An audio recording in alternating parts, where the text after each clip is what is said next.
But I don't want to stand in front of my holy God one day with a handful of invitations that I refuse to give out. There's people that are sick and that are hurting and that need Jesus. Hallelujah. I'm trying to move on. If I get too late, y'all start shaking your head at me or something. Jump up and down, scream at me. Y'all quit shaking your head.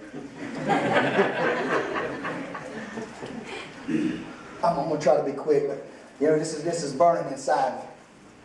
This is burning inside me that we got to be a real friend. See, a real friend is going to tell you that you're sinning. A real friend is going to tell you that you're lost because they want you to see you saved. They don't want to see you go to hell. I know hell ain't a popular subject in a lot of churches anymore, but that don't mean it ain't so. The temperature ain't changed 1 degree just because we don't talk about it anymore. I'm trying to move on. Hallelujah. So these guys, they'd heard Jesus. They probably heard him talk other places, and they probably heard how he said that he was the physician that came for the sick and not for the well. They probably heard him say how he came to seek and to save that which was lost. And these 4 friends were just crazy enough to believe him. So they bring their buddy and they tear that hole in the roof and they start letting them down. I want you to get a scene. Picture in your mind the scene that was going on in that church that day. It was packed out in that house. And they're listening to the most phenomenal speaker they had ever heard. Man, this preacher is great. And then all of a sudden they hear this crinkling, this noise from the roof, and they're like, what's going on up there? I can't even hear the man speak. So they're trying to listen, and then all of a sudden something starts falling on their head, and it's dust and it's dirt, and it's getting their Armani suit all dirty. And the next thing you know, there's a hole and it's shining light in, and now I can't even see the dude. And before long, that hole has got so big that you see some guy's face sticking in it, and he's grinning from ear to ear. But the hole gets bigger and bigger, and all of a sudden, they start lowering this guy in on a rope who's on a mat, who can't walk, and they're thinking to themselves, what in the world is going on? You've interrupted my service. You ruined the whole thing. But you know what the Bible told us here? About our third character, Jesus. The third character, Jesus, says he was impressed. He was impressed by it. See, all you got to do is get them to Jesus. That will impress him. And it doesn't matter if they're paralyzed. It don't matter what they look. But fourth character was the crowd. The crowd got upset. The crowd was disturbed because the service, the integrity of the service was broken. Let me tell you something. When you start bringing people to Jesus, religious people are going to get upset with you. You start bringing a homosexual into church, a religious person is going to get upset when they sit down beside them. You bring in somebody with tattoos all over their body and piercings, and a religious person is going to get upset. You let somebody come down and sit beside a religious person that smells like wine, they're going to be trouble. You let them bring somebody into church and the girl's got black on from head to toe, and she's dyed her hair black and her fingernails are black, and religious people will get upset. But Jesus is impressed. Jesus says, you just get them to me. And when they got him to it, it says that Jesus healed them because he was impressed with the faith of the 4, the real friends. Hallelujah. Let me tell you something. If somebody popular was to come to Bailey, North Carolina, say Taylor Swift was to come to little old Bailey, North Carolina, and she was to pull her limousine up there in the Hardys, and everybody in town was rushing to the limousine trying to get a peek through those tinted windows. And I mean, you wanted to get up there because you wanted Taylor Swift's autograph. And so you were trying to make your way through the crowd, but you couldn't fight and you couldn't see her. So you're going to do something radical. You're going to do something different. You're going to crawl on the car. You're going to crawl on the car, right? So you step up on the bumper, and guess what? Your shoe scratches the paint. So you get up on the hood, and all of a sudden the hood caves in because you need to go on a diet. So then you make it to the windshield, and you're slipping and sliding, and you break the windshield wiper arm off. And then you finally make it to the top of the car, and you get to where the sunroof is, and you bust the glass out, and you stick your hand in there, and you say, Taylor, can I get your autograph? Taylor's going to get her bodyguards to whoop your butt. Somebody's going to be upset.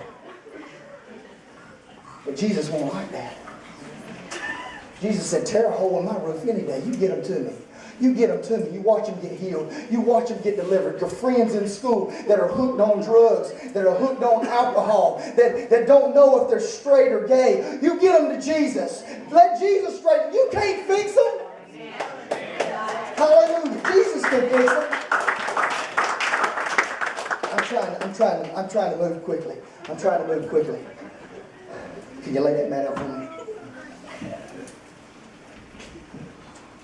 I want you to see and get a picture in your mind's eye of who these four friends were. Because that day, it was all about the four friends. The man got healed. Jesus was always telling people, go your way, your faith has made you whole. But that one particular day, it was not the faith of the sick man that made him whole. It was the faith and the determination of those four friends. Where's my sick dude? Y'all give it up for my sick dude.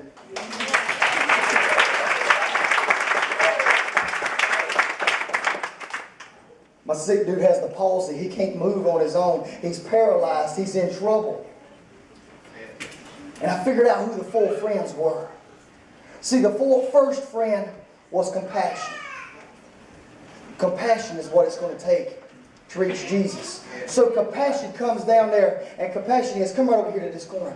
Compassion is your pain in my heart.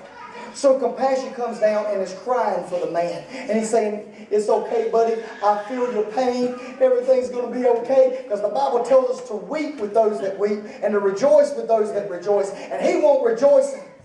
So compassion was crying. So compassion tries to do something, and he picks up a corner. And he just rolls off the mat. So compassion don't know what to do except sit there and cry. So as he's sitting there weeping and crying, he calls out to his friend. He calls out, faith! So here comes faith. Now faith is a little bit different, okay? Faith is not like just everybody. Faith shows up and says, it's okay, buddy, I believe. There ain't a doubt in my mind that if we can just get you to Jesus, everything's going to be okay. So faith comes up and she's energetic and she's bubbly and she's just grinning from ear to ear because she believes that Jesus can do it. So both of them reach down and grab the corner and they pick up, and guess what? He rolls off the mat. Now what in the world are we going to do? So faith calls out to her friend, Love. Love! Love shows up. Love shows up. And Love is like, yeah, dude, hey, man, you're cool. You're cool. You're going to be all right, man. Everything's going to be okay. Because you know what? Love never fails. So they all reach down and they grab a corner. And they pick up. And he falls off. So then what are they going to do? You got compassion over here crying. You got faith all bubbly and energetic and cheering and hollering. You got Love saying everything's cool, everything's going to be all right, but they can't move him. So they cry out for their last friend. They say, determination! Determination! So determination comes. And determination comes with an attitude. Determination comes and says, I ain't backing up. I ain't taking no for an answer. He's saying compassion, you can cry all you want to. You can love all you want to. You can be as energetic as you want to. But unless we pick him up and get him to Jesus, he's not going to get any better. So they bent down and they picked him up. They picked him up and they can move him anywhere. Because they won't take no for an answer. They're all full of them. The true friends. I need friends like that. I need friends when I'm sick, and I'm hurting, and I'm helpless, and I'm hopeless, that are going to pick me up and do whatever it takes to get me in the presence of Jesus. Thank you, guys.